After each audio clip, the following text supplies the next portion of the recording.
Alright, welcome back everybody, and we are going to do a tomato review on this tomato right here. And this is called the Buttermilk Falls. Now this is a new tomato for 2020, don't know anything about it. But as always, I will put the information in the title and description of this video. And I will also have the information on my website if you want to visit the website.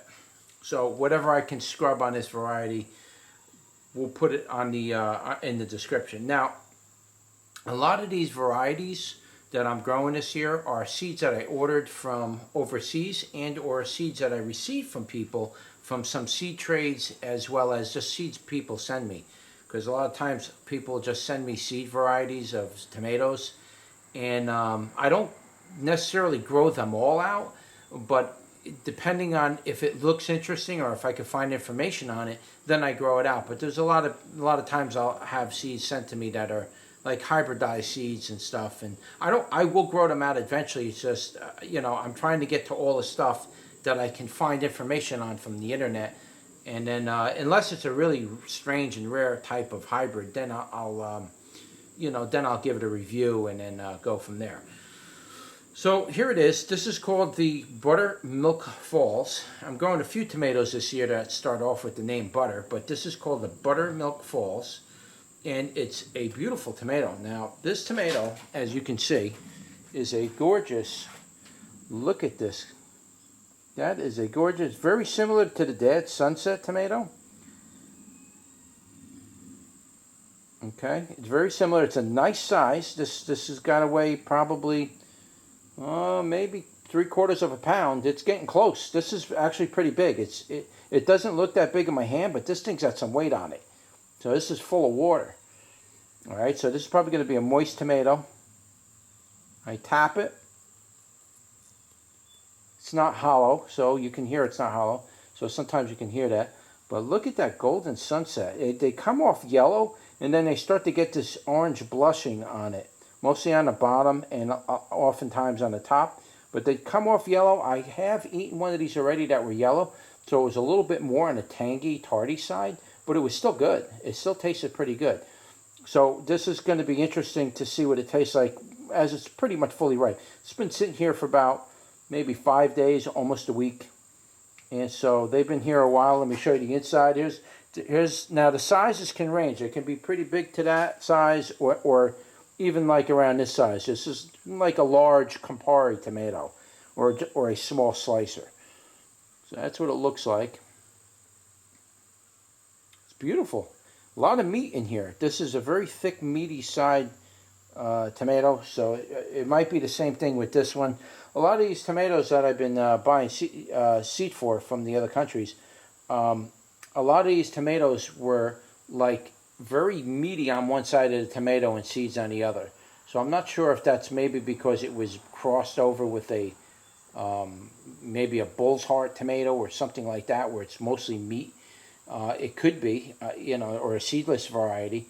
And so when you do that, you might get something weird. But a lot of these tomatoes I've been seeing have like meat all on one side and the other side's got seeds. It's really strange. So let's do a bricks on this and see what it tastes like.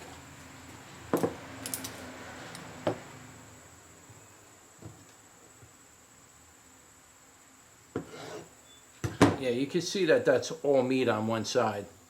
That's not uncommon. I have been seeing that quite a bit with these varieties that I'm trying.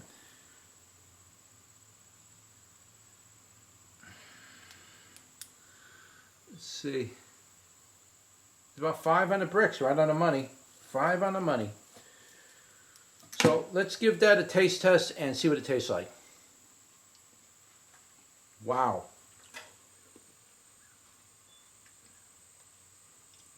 Wow, that's an amazing flavor, guys. Wow, instantly, as soon as I put it in my mouth.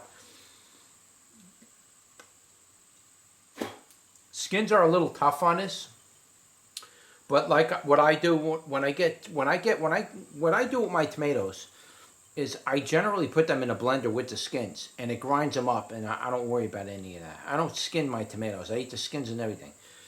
So I don't worry about that. But if you're going to eat them raw, the skins might be a little tough for you on this. So you're going to want to cut these up pretty good. But man, guys, I cut that part there. with the flesh. There was no seeds in it. It was just a big chunk of flesh. Holy, I was like eating a piece of watermelon with the flavor of a tomato. What an incredible flavor on this thing. This is definitely an extremely flavorful tomato. This is ranking pretty high for me. This one right here. This is not a joke, guys. This is a big one. This is one of the reasons why I buy all these varieties of tomatoes, because I'm really looking for that true that tomato that you just can't put down. You have to grow every year, and this is one of them. In fact, I'm just going to eat this whole thing. I'm going to squeeze some of those seeds out, and we're just going to eat this whole thing. Man, that's a good, delicious tasting tomato, though. All right, let's give that a go. It's very moist too.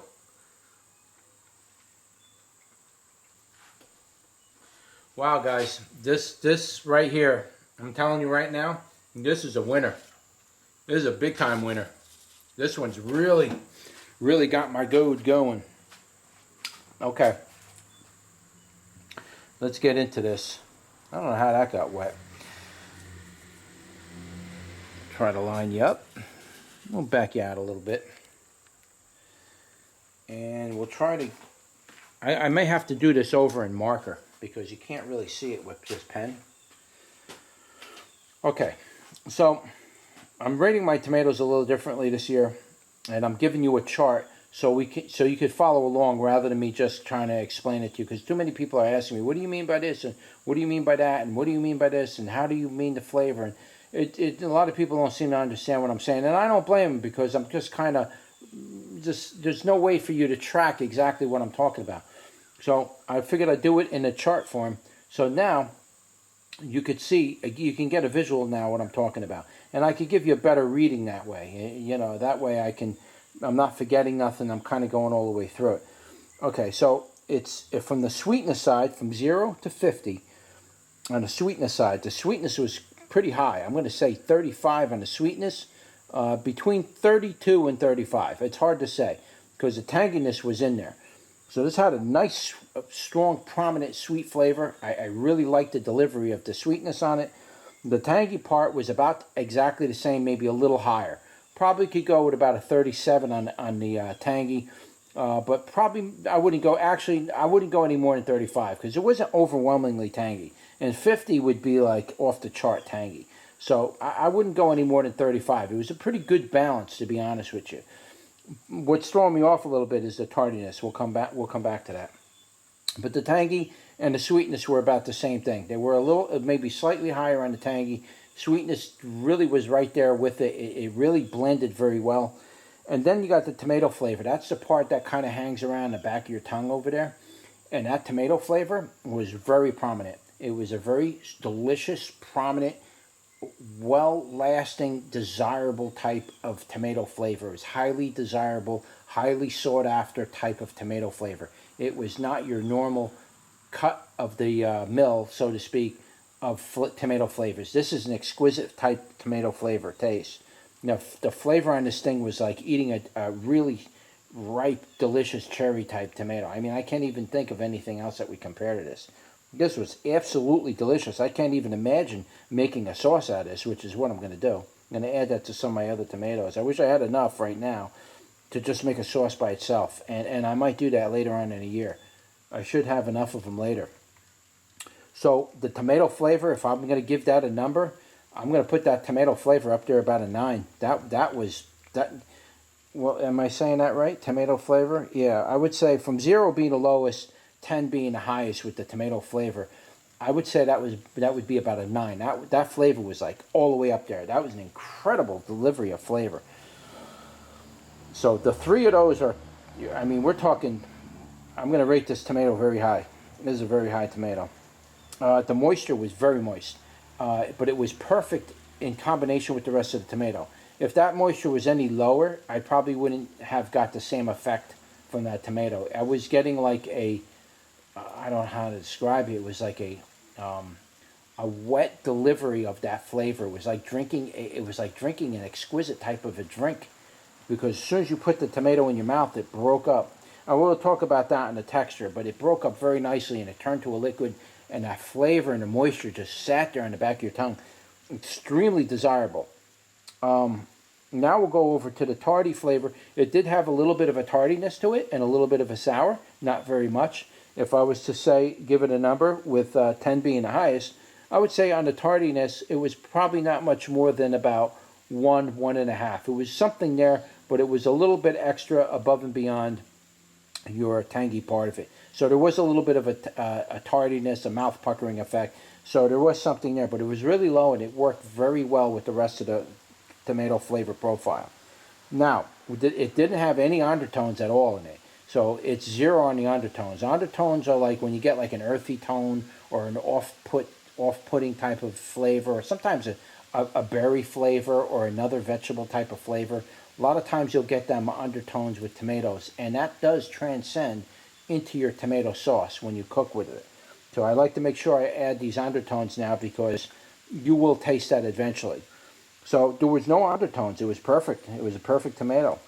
Now, texture was very delectable. It was firm to bite, but then melted in your mouth immediately after you bit it. It literally turned to liquid in your mouth. It was very, it was just an awesome type of a thing. Now, these tomatoes are pretty ripe, so if you were to pick them where they're not so ripe, of course it's going to be a little chalky and dry. But you let them ripen up on the table, the moisture just really, and between that, the moisture and the texture just really delivers the whole package, really. So the texture was really good. If I'm going to rate that texture on a tomato as a fully ripe tomato, I'm going to rate that texture probably somewhere around 8. It's very high. 10 being the highest. I'm going to rate that texture somewhere. You're above the average expectation of texture. It's not kind of stiff and you got to kind of chew it yet. This just melted in your mouth. It was literally like melted like butter. I can see why they named it buttermilk. It's literally like eating butter. And then last but not least, the production of the tomato. It seems to be a pretty good producer. I'm probably going to get around 2 dozen tomatoes off of that plant. Anywhere from the sizes that I showed you, the smaller size to the larger size. Probably get around 2 dozen tomatoes, or maybe more. I know there's about close to 2 dozen on the plants now. It's just the plants are all leaning over and they're hanging all over the place, so I'm not actually counting them. But it's a pretty good producer of the tomato, and it's also a mid-season tomato plant. So it's going to start producing mid-season for you. So if you start your seeds in beginning of April, so by mid-July you should start to have tomatoes ready for you. I'm a little late because I started everything late this year. If you start your seeds early, like in March, you're going to get, obviously your tomatoes are going to start, you're going to start eating tomatoes in July. But if you start late like me, like I did this year, you're not going to get that much until mid-season, even later mid-season. So yeah, now if I was to give this tomato an overall rating, I'm going to give this, man, I'm like fighting on saying number 1 right now. I really am. It's just like I saw all these other tomatoes. I don't know which one that I can actually say would be number 1, but this, if none of my other tomatoes deliver even close to this, this would be a number 1 to me. I'm only going to put it at 2 for now because I don't know what the other tomatoes are going to deliver for me. I might come across one of these that are going to be just as marvelous as this one. But this tomato, immediately when I bit it, put it in my mouth, it immediately hit every sensory zone that I found perfect in a tomato. I was like bing, bing, bing. Everything was like dinging. The bells were dinging on all levels. I was actually surprised because I normally with these yellow and golden tomatoes, I'm usually not very impressed. They're good, but I'm usually not very impressed. I'm not too crazy about them. But I'll tell you something right now. This one right here, this is definitely a must grow if you're looking for a rich, delicious tomato flavor.